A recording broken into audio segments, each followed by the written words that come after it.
డబ్బు, అనారోగ్యం, ఉద్యోగం, వ్యాపారం, అప్పులతో బాధపడుతున్నారా? మీకోసమే లాంచ్ యువర్ ఫ్యూచర్ ప్రోగ్రామ్.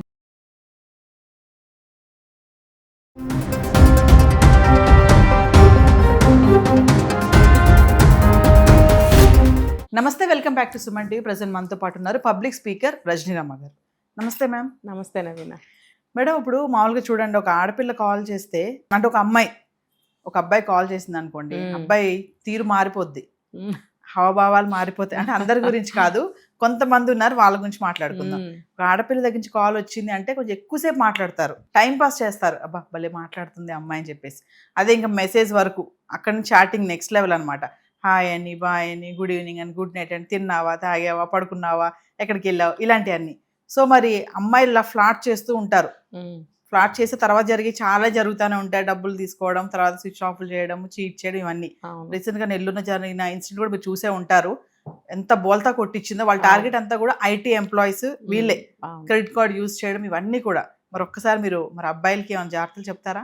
ఇంకా అబ్బాయిలు వాళ్ళకి తెలియాలి అసలు మేము ఏ దశకి పోతున్నాము, మనం ఎలా ఉంటున్నాము, మా జీవితాలు ఏంటని వాళ్ళకి అర్థం అవుతున్నా కూడా జాగ్రత్త పడలేకపోతున్నారు. ఇప్పుడు మీరు అన్నట్టు మంచిగా మాట్లాడితే, స్వీట్గా మాట్లాడితే ఫ్లాట్ అవుతున్నారు. అది ఏంటంటే వాళ్ళ ఫ్యూచర్కి అది చాలా బ్యాడ్, అది తెలుసుకోవట్లేదు. అసలు నా జీవితానికి ఇది ఒక పెద్ద అసన్నిపాతం అంటారు తెలుసా. అది పెద్ద ఇదనమాట. సో అది కనుక్కోవాలి వాళ్ళు. కనుక్కొని ఇలాంటి వాటికి దూరంగా ఉండాలి. కనుక్కోవడం అంటే ఏంటి, తెలుసుకుని చాలా జాగ్రత్తగా, నిప్పును చూస్తే మన అమ్మో దూరంగా ఎలా వెళ్తామో అలా ఉండాలి. అన్నారు, ఆడపిల్ల అగ్గిపుల్ల నిప్పురవ్వ అని అంటూనే ఉంటారు. అయితే ఇప్పుడు అందరు అమ్మాయిలు కాదు, కానీ ఇలా కొంతమంది ఉన్నారు. ఇప్పుడు వైరల్ కూడా అవుతుంది ఒక న్యూస్. 85 లక్షలు అంటే ముందు చక్కగా ఏదో ఒక నెంబర్కి కొడతారు, మనం తెలియక ఎత్తినప్పుడు జెంట్స్ అయితే మొదలు పెడతారు. వాళ్ళ మెల్లగా 1-2 సార్లు ఫోన్లు చేసి స్వీట్గా మాట్లాడటము, తర్వాత పరిచయం పెంచుకున్నట్టుగా 1-2 సార్లు మాట్లాడేటప్పటికి, అరే మీ నెంబరే వచ్చిందా మళ్ళీ, అయ్యో అవునా, మీరు ఏం చేస్తుంటారు అసలు, ఇన్నిసార్లు మన ఫోన్ కలుస్తుంది అని అంటే ఏదో ఉంది విషయం. ఇట్లాంటి మాటలు మొదలుపెట్టి మీ పేరేంటి, మీ జాబ్ ఏంటి కనుక్కొని మెల్లగా వాళ్ళతోటి తిన్నావా, తాగావా, ఏం చేస్తున్నావు, ఇంకా వాడు మొదలు పెడతాడు, నాకు కొంచెం హెడేక్గా ఉంది, అయ్యో హెడేక్గా ఉందా, ఇలా స్వీట్గా మాట్లాడటం అనమాట. తర్వాత మెల్లగా కలవటం. ఇది ఇన్స్టా నుంచే వీళ్ళకి పరిచయం అని చెప్పి చెప్తున్నారు. గతంలో కూడా మనం ఇలాంటి చాలా కేసులు చూసాం కదా. ఒక ఎస్ఐ ఇన్స్టాలో ఒక అమ్మాయిని చూసి, ఇన్స్టాగ్రామ్లోనే ఇలాగా పెళ్లి చేసుకుందాం అనుకుంటే చివరికి అబ్బాయి షూట్ చేసుకుని చనిపోయాడు. అంటే ఈ ఇన్స్టా పరిచయాలు ఎంతవరకు అది స్టాండర్డ్స్ అది కానే కాదు, ఇది టైంపాస్. ఇవన్నీ కూడా ట్రాషే. ఇన్స్టా కానీ, ఫేస్బుక్ కానీ, ఏదైనా సోషల్ మీడియా ద్వారా ఫ్రెండ్షిప్ అంటే ఏ ఊరు, ఏ తాలూకు, అసలు ఎవరు, ఏం పేరు, ఏం చేస్తారు, మనిషి ఏంటి, అసలు ఏమన్నా తెలుస్తుందా? ఎలా అట్రాక్ట్ అయిపోతారు? మోసాలు చేసేవాళ్ళు మాత్రమే అందులోకి వస్తారు అనే ఫండమెంటల్ రూల్ తెలుసుకోవాలి. ఈజీ అయిపోయింది కదా ఇప్పుడు ఈ రోజుల్లో. మరి ఈఎంఐ కూడా అలాగే బాగా దగ్గరకు వచ్చేసి బాగా మూవ్ అయిపోయి ఇదంతో మరి ఎంత తిరిగారో, ఏం చేశారో మనకి ఇప్పుడు మొత్తం విషయం ఇది బయటకు వచ్చిన తర్వాతే ఇది తెలిసింది. కానీ అంతకుముందు ఎంతకాలం నుంచి ఏంటి, ఏం చేశారు, ఇవన్నీ మనకి అంతగా తెలియలేదు. టార్గెట్ కూడా ఐటీ జాబ్ హోల్డర్సే. అదే మరి వాళ్ళ దగ్గర అయితే మంచిగా పైసలు ఉంటాయి కదా.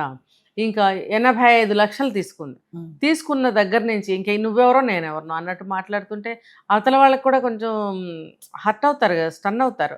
ఏంటి ఇప్పుడు మాట్లాడట్లేదు, ఫోన్ తీయట్లేదు, మెసేజ్ లేదు అని అడుగుతారు కదా. ఇంకా అక్కడి నుంచి రూడ్గా మాట్లాడటం. నువ్వెవడరా, నువ్వు అదే ఇదనమాట. అదే డబ్బులు తీసుకున్నావు కదా, ఇస్తా అన్నావు కదా, అది ఇది, నువ్వు నాకెప్పుడు ఇచ్చావు, నేను నీకు ఇవ్వడం ఏంటని ఉల్టా ఫిరాయిస్తారు. ఏంటంటే మోసం చేసే వాళ్ళ పద్ధతే అది అలా ఉంటుంది. ఇప్పుడు వీళ్ళు ఇలా చేశారని మనం ఆవేశపడాల్సిన అవసరం కూడా లేదు. ఇది ఎవరైతే నష్టపోతున్నారో వాళ్ళు తెలుసుకోవాలి. ఇవన్నీ కూల్గానే చెప్తున్నాం, ఇలా జరుగుతున్నాయి. ఇప్పుడు మనకి యూట్యూబ్ నిండా కూడా బాగా వైరల్ అవుతుంది, అందరూ కూడా ఇలాగే చెప్తున్నారు. అది వాళ్ళ బుర్రలోకి ఎక్కుతుందా? మరి ఎక్కించుకోవాలి. ఇప్పుడు ఇందాక మీరు అన్నారు, ఆడపిల్ల మాట్లాడంగానే సొల్లు గార్చుకుంటూ ఫ్లాట్ అయిపోయి మిఠా మాట్లాడి వాళ్ళతో సినిమాలు, షికార్లు, హోటల్స్, జేబులు చిల్లులు, ఇంకా ఉల్టా వచ్చేసి 85 లక్షలు పెళ్లి చేసుకుందామని కూడా అందట. అసలు అలా ఎలా అంత జర్నీలో వాళ్ళ క్యారెక్టర్ కనిపెట్టలేకపోతున్నారా వాళ్ళు? ఈ అమ్మాయి అసలు ఏంటి, ఎటువంటి మనస్తత్వం గలది, ఈ అమ్మాయి క్యారెక్టర్ ఏంటి, అసలు ఏం చేస్తుంది, ఎక్కడుంది, ఫ్యామిలీ బ్యాక్గ్రౌండ్ ఏంటి, ఇవన్నీ తెలుసుకోకుండా మాయమాటలు చెప్తే పెళ్లి చేసుకుందామంటే నమ్మేస్తాడా? నమ్మేసి అంత 85 లక్షలంట, దగ్గర దగ్గర 1 కోటి రూపాయలు. ఇవాళ రేపు ఎంత ఇదిగా ఉంది డబ్బు. నష్టపోయాడు. ఇప్పుడు బయటకు వచ్చేసి తిట్టుకోవడం, బూతులు, దరిద్రంగా, నీచంగా, హేయంగా అల్లరైపోతారు కదా. ఇప్పుడు అందరికీ తెలిసిపోయింది కదా, అందరికీ తెలిసిపోయింది. అవమానం, తర్వాత పరువు పోతుంది, డబ్బు పోతుంది, ఆ మానసికమైనటువంటి దిగులు వచ్చేస్తుంది. అసలు జాబ్ చేయలేరు, ఇంట్లో అన్నం తినలేరు. ఈ డబ్బు పోయిందనే దానికంటే కూడా జరిగిన మోసానికి వాళ్ళు జీర్ణించుకోలేరు. ఈవిడికేముంది, రోజుకొక కేసు ఈవిడికేం పెద్దగా నష్టమేమి ఉండదు. నువ్వు కాకపోతే ఇంకోటి రేపటి నుంచి.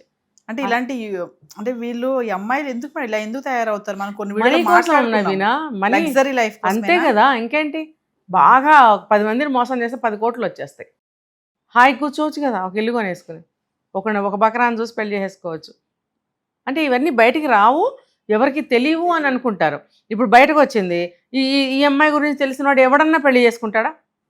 అంటే ఏంటి, చేసుకోకపోతే చేసుకోమో, ఎలాగే బతుకుతాం, డబ్బు ఉంది కదా, బతకండి ఇలాగే దొంగతనాలు చేసి, కూనీలు చేసి, మోసాలు చేసి, ఇలా ఈజీ మనీ సంపాదించిన జీవితము ఎటువంటి సంతృప్తినిస్తుంది? ఇవాళ కాకపోతే రేపైనా సరే చేసిన తప్పుకి పశ్చాత్తాపడాల్సిన రోజు రానే వస్తుంది. అప్పుడు వెనక్కి తిరిగి చూసుకుంటే ఏం మిగలదు, దుఃఖం తప్ప. ఇది ఇప్పుడు తెలీదు. వయసులో చేస్తున్న తప్పులు ఏవి కూడా అప్పటికప్పుడు తెలియవు. కొంత సమయం గడిచిన తర్వాత అప్పుడు తెలుస్తుంది. అప్పుడు వీళ్ళు పడే నరకయాతనకి అదే శిక్ష, ఇంకేముండదు, పశ్చాత్తాపమే. చెప్తే మనం అనుకున్నాం, స్వయంకృతానికి పశ్చాత్తాపానికి మించినటువంటి శిక్ష ఇంకొకటి లేదు అని.